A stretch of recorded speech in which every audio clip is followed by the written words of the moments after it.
अबे ये क्या है? तुम्हारे अध्यक्ष जेपी नड्डा का कहना है कि मोदी के पीएम बनने से पहले भारत घुटने टेक कर चलता था। असल में नड्डा की भी क्या गलती जब उनकी पार्टी के सबसे बड़े नेता खुद मोदी विदेश में जाकर कहते हैं कि भारत में पैदा होने पर शर्म आती थी। तो क्या गलत कहा नड्डा जी ने? मोदी के पीएम बनने से पहले भारत में था भी क्या? हाँ बिल्कुल सही बात है, भारत में तो कुछ भी नहीं था।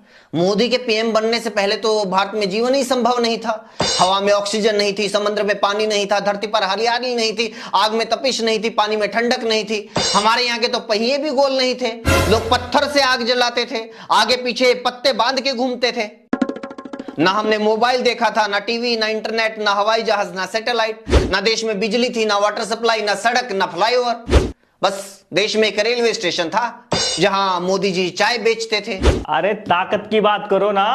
मोदी सरकार में सेना जितनी मजबूत हुई है इससे पहले थी कभी? हाँ, जिस सेना ने दुनिया का नक्शा बदल दिया, नक्शे में एक नया देश बांग्लादेश जोड़ दिया, वो कहां मजबूत थी।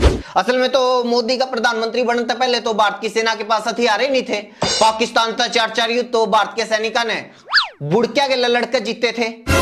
जब भारत की सेना बांग्लादेश को न्याय दिलवाने के युद्ध में उतरी थी तो दुनिया के सबसे मजबूत अमेरिका जैसे देश भारत के खिलाफ थे, हमारे खिलाफ युद्ध लड़ने की तैयारी कर रहे थे। लेकिन भारत ने घुटने नहीं टेके, बल्कि पाकिस्तान के 93,000 सैनिकों के घुटने टिकवा दिए। मोदी के पीएम बनने से पहले भी दुनिया की तीसरी सबसे बड़ी सेना भारत के पास थी। जब भारत ने पोखरण में 2-2 बार परमाणु परीक्षण किया, भारत परमाणु हथियार वाला देश बना तो सारी दुनिया हमारे खिलाफ थी, लेकिन भारत ने घुटने नहीं टेके। फिर भी दुनिया में भारत की क्या छवि थी? मोदी के आने से पहले भारत को कौन पूछता था? मतलब जब हमारा देश डॉक्टर, इंजीनियर और साइंटिस्ट बनाने में तीसरे नंबर पर था, जब हमने परमाणु हथियार बनाए, हमने चांद के ऊपर तिरंगा लहराया, तब भारत को कोई नहीं पूछता था। लेकिन जब भारत का प्रधानमंत्री टिकटॉक वाली लड़कियों की तरह लो कैमरा एंगल से लाउड बैकग्राउंड म्यूजिक के साथ स्लो मोशन वाली वीडियो बनाने लगा, तभी भारत की पूछ हुई। मैं छवि की बात कर रहा हूं। मोदी के आने के बाद भारत की छवि दुनिया में सुधरी है। आज पूरी दुनिया में भारत का डंका बज रहा है। हाँ, ह्यूमन डेवलपमेंट इंडेक्स 191 देशों में 132वें नंबर पर, इनकम इनक्वालिटी इंडेक्स 161 देशों में 123वें नंबर पर, ग्लोबल हंगर इंडेक्स 121 देशों में 107वें नंबर पर, हैप्पीनेस इंडेक्स 137 देशों में 126वें नंबर पर, और प्रेस फ्रीडम में 180 देशों में 161वें नंबर पर। दिख रहा है देश का डंका बज रहा है या देश की लंका लग रही है? मतलब आप कहना क्या चाहते हो कि मोदी की पीएम बनने से पहले देश में सब कुछ सही था, देश एकदम स्वर्ग बन गया था? बिल्कुल भी नहीं।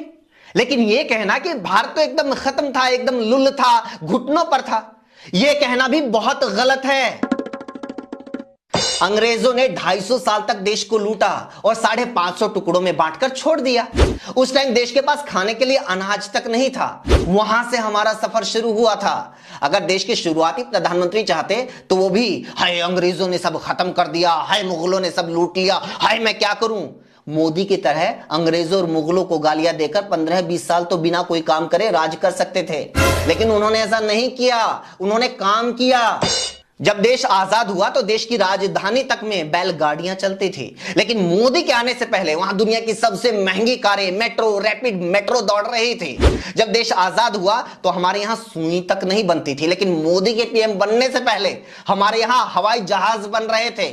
मोदी के पीएम बनने से पहले हमारा देश अपने सैटेलाइट छोड़ रहा था। 1947 में देश की जो कुल जीडीपी थी वो सिर्फ 2.7 लाख करोड़ थी, जो 2014-15 तक बढ़कर 125 लाख करोड़ हो चुकी थी। हमने मोदी को एक ऐसा भारत सौंपा था जिसने अमेरिका, जापान, रशिया और चाइना से मुकाबला करना था। लेकिन आज उस भारत को अफगानिस्तान, तालिबान, श्रीलंका और पाकिस्तान के हालात दिखाकर डराया जा रहा है।